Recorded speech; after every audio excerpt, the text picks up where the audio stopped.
বৈষম্য বিরোধী গণতান্ত্রিক জোট হাব এজেন্সি কর্তৃক আয়োজিত এই আগামী নির্বাচনে তাদের প্রার্থীদের পরিচিতি সভায় প্রথমেই আমাকে আমন্ত্রণ জানানোর জন্য আমি সকলকে ধন্যবাদ জানাচ্ছি। আজকে এই সভায় প্রধান অতিথি হিসেবে উপস্থিত আছেন আপনাদের সকলের প্রিয় দীর্ঘদিনের আপনাদের ব্যবসায়িক কলিগ জনাব এম এ রশিদ শাহ সম্রাট ভাই, উপস্থিত অন্যান্য নেতৃবৃন্দ, সঞ্চালক হিসাবে আছেন জনাব মোহাম্মদ আলী ভাই। আমি এই দুইজনকে আগে থেকে চিনলেও আজকে এখানে এসে জানতে পেরেছি যে বৈষম্য বিরোধী আজকে যে প্যানেলের পরিচিতি হতে যাচ্ছে তার সকলেই বা বেশিরভাগই বাংলাদেশ জাতীয়তাবাদী আদর্শে বিশ্বাসী। তাই সকলকে আমার আন্তরিক অভিনন্দন ও শুভেচ্ছা।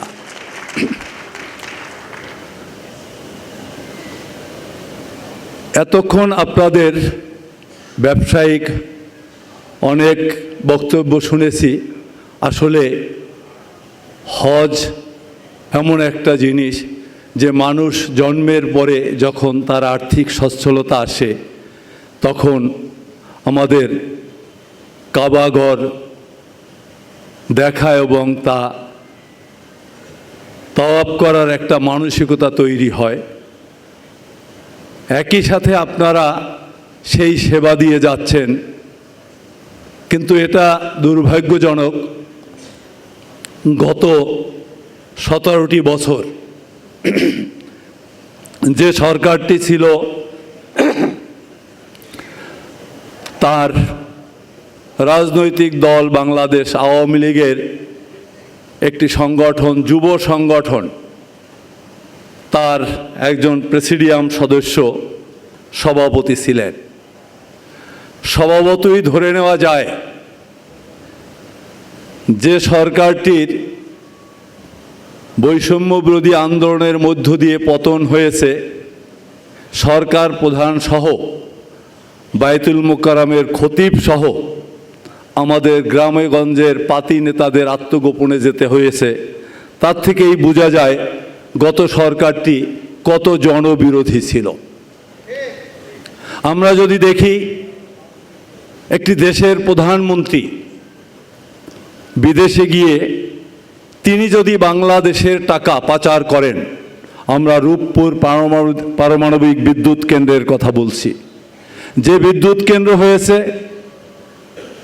$3 বিলিয়ন ভারতে, সেই বিদ্যুৎ কেন্দ্রের জন্য আমাদের প্রধানমন্ত্রী $15 বিলিয়ন চুক্তি করেছেন। কোথায় টাকা গিয়েছে আমরা এখন দেখতে পাচ্ছি।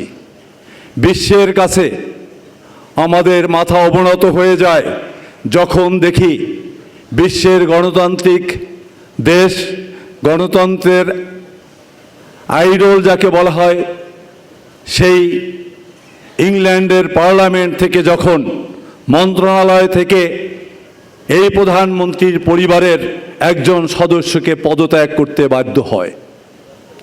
ঠিক একইভাবে আপনাদের এখানে আগেও এসে জেনেছি এরকম একটি মহৎ পেশায় যদি তার নেতৃত্ব দেয় শেখ হাসিনার যুবলীগের কোনো নেতা, সেখানে কি হতে পারে তা তো আপনাদের আজকের বক্তব্যের মধ্য দিয়েই কিছুটা আমি বুঝতে পারছি। কারণ তাদের কাছে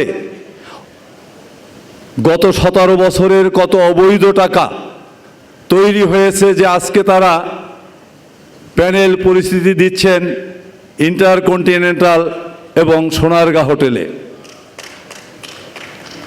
আমরা বিশ্বাস করি বাংলাদেশের হাসিনা মুক্ত যে পরিবেশ এখন চলে আসছে, এখন সকল সদস্য নির্বিঘ্নে তাদের ভোট দিতে পারবেন।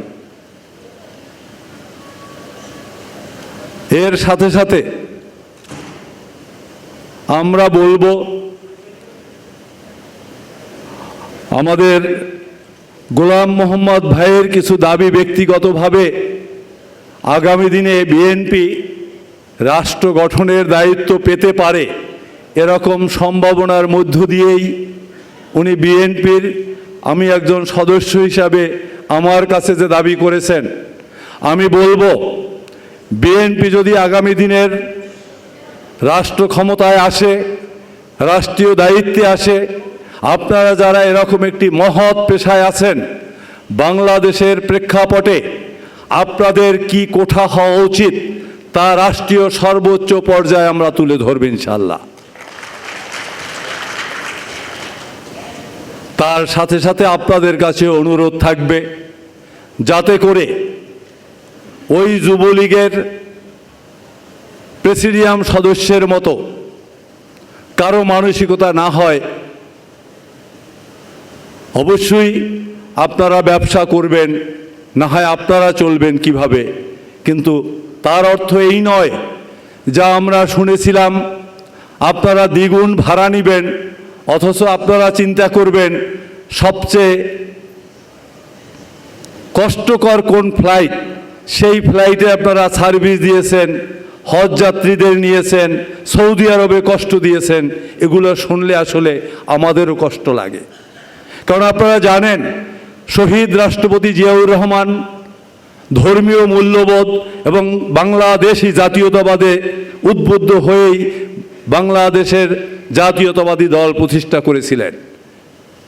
সত্যিকারেই গোলাম মোহাম্মদ ভাই বলেছেন তিনি মুক্তিযোদ্ধা ছিলেন, কিন্তু গত 17টি বছর আমরা দেখেছি মুক্তিযুদ্ধের চেতনার নামে বাংলাদেশকে কিভাবে বিশ্বের বুকে অপমানিত অপদস্থ করা হয়েছে।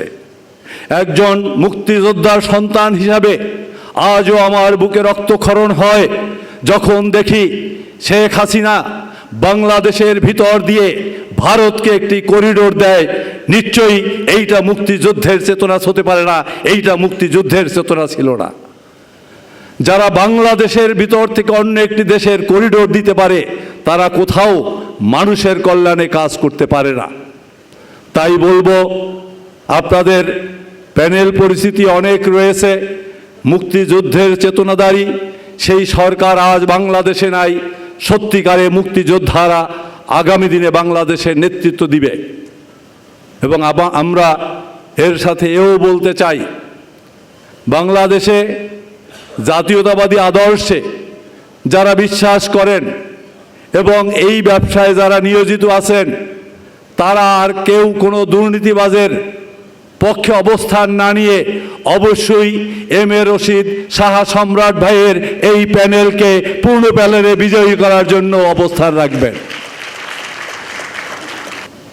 বাংলাদেশ জাতীয়তাবাদী দলের একটি সংগঠন আছে, তার 2-1 সদস্য আপনাদের কলিগ। আমি ইতিমধ্যেই গোলাম মোস্তফা ভাইয়ের কথা বলেছি, তার বক্তব্য শুনেছি। আগামী নির্বাচনের দিন আমাদের ওলামা দল সহ বেশ কিছু লোকজন আপনাদের পাশে থাকবে যাতে আপনাদের পক্ষে ভোট কামনা করা যায়। পরিশেষে আপনাদের এই পূর্ণ প্যানেল বিজয় হবে। আবার আপনাদের সঙ্গে পূর্ণ প্যানেলে বিজয়ীদের সাথে এরকম একটি পরিবেশে বসবো, সেই প্রত্যাশা রেখে আজকে আমার বক্তব্য এখানেই শেষ করছি। বাংলাদেশ জিন্দাবাদ, শহীদ রাষ্ট্রপতি অমর হোক, খালেদা জিয়া জিন্দাবাদ।